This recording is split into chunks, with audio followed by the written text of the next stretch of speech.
Shalom Vracha, chers amis, je partage avec vous une petite réflexion en rapport avec les parachutes que nous sommes en train d'étudier en ce moment, qui nous donne, donc Kadosh Baruch Hu nous donne un certain nombre de conseils sur la manière dont on peut arriver à apprécier cet élixir de vie qu'est la Torah, cet élixir de vie que sont les mitzvot et les bonnes actions et les marasim tovim.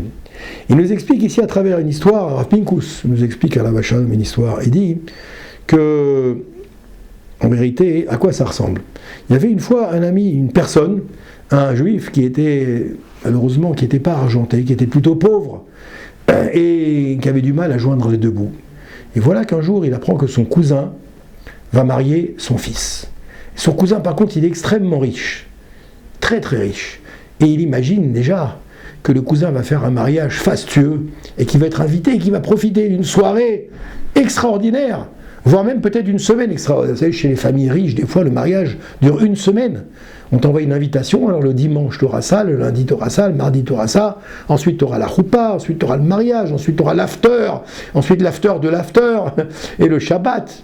Et des fois, tu as les mariages comme ça qui durent sur une semaine, donc lui, il s'imaginait déjà dans cette fête fastueuse où il allait pouvoir manger à volonté des mets succulents que jamais de sa vie il a l'occasion de manger, etc. Et voilà que les jours passent, le mariage arrive, mais il n'a toujours pas reçu la carte, le pauvre.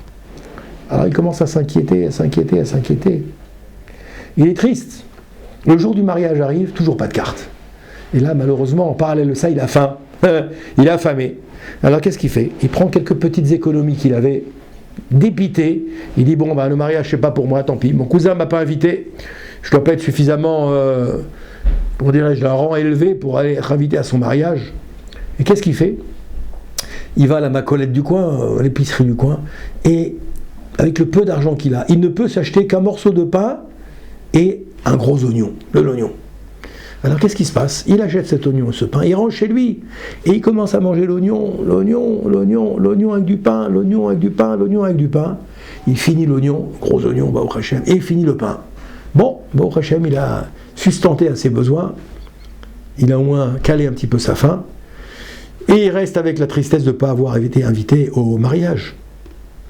Mais voilà qu'à peine il finit Birkat Amazon, quelqu'un tape à la porte. Et qui c'est qui tape à la porte? C'est un émissaire. L'émissaire apporte une enveloppe et dit tenez, c'est de la part de votre oncle. C'est de la part de votre oncle. C'est l'invitation pour le mariage du neveu. Ah, alors là, le pauvre, il est fou de joie. Il ouvre la carte et il voit une carte magnifique avec tout un programme à l'intérieur. Et il voit que c'est maintenant, que ça commence à se passer maintenant le mariage. C'est dans 1 heure, dans 2 heures. Qu'est-ce qu'il fait? Il essaye de mettre le plus bel habit qu'il avait. Le plus bel habit qu'il avait, il met cet habit-là et il va au mariage. Et il arrive au mariage, et là, bien sûr, il est dans une salle fantastique, avec un traiteur extraordinaire, avec des couverts en argent, avec des assiettes brodées d'orphin, dorées d'orphin, etc. Et il s'assoit, il prend place, là où sa table était numérotée, il avait son nom, etc. Et son cousin le voit. Il court vers lui, il est content, il dit merci de m'avoir invité, Mazal Tov. Le cousin dit écoute, excuse-moi, tu sais, dans les folies du préparation du mariage, tu vois, il y a ici plusieurs milliers de personnes, je t'ai mis sur une liste et je crois que j'ai oublié de faire partir la lettre, ne m'en veux pas, merci là, je suis vraiment désolé. Alors, le Hani lui dit non mais t'inquiète pas, voilà, je suis là, merci beaucoup. Le Hani s'assoit et on commence à lui servir le premier plat.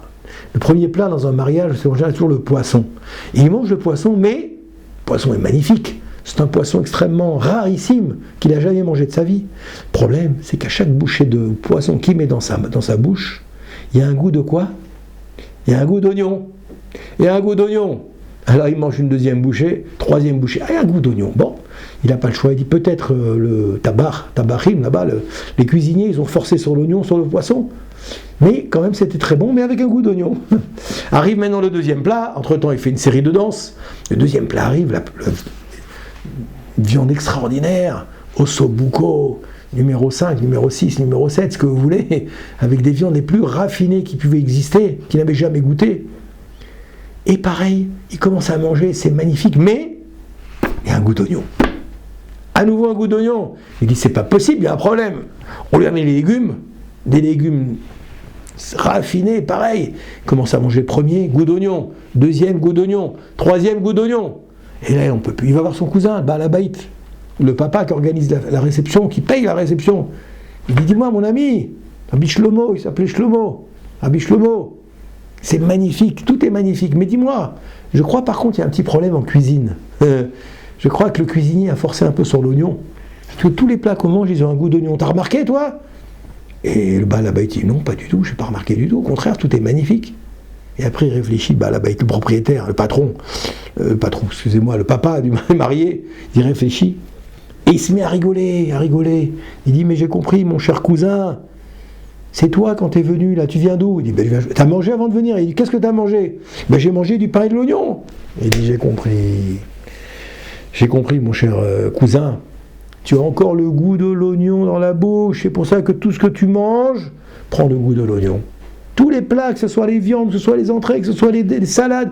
Pourquoi? Parce que ta bouche est encore imbibée de cet oignon que tu as mangé en quantité importante et qui t'est resté encore avec le goût de cet oignon parce que c'est un aliment, bien entendu, très fort. Et il lui dit, c'est comme ça. Ça, c'était l'histoire. Vous avez compris quel est le remède de tout ça. Quel est comment dirais-je, quelle est l'allusion de tout ça? L'allusion, c'est exactement ça. Il dit en vérité que Akadosh Baruch Hu, il nous a donné la Torah, les mitzvot et Marasim Tovim.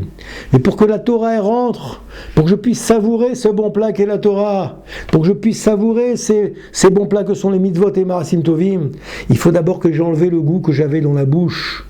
Le goût que j'avais dans la bouche, le goût du monde dans lequel je vivais avant de faire Teshuvah.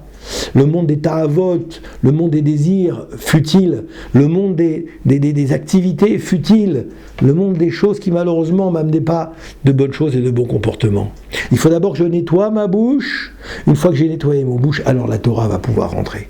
Alors Bezrat Hashem, qu'à notre tour, nous prenions toujours le temps de nettoyer notre bouche chaque jour, chaque matin, chaque après-midi, chaque soir, pour que la Torah qu'on va ingurgiter, qu'elle puisse être chaque fois meilleure, le meilleur goût, et qu'il n'y ait aucun goût extérieur qui vienne altérer cette Torah Akdosha, cette Torah Temima. Amen, Kenny Ratzon.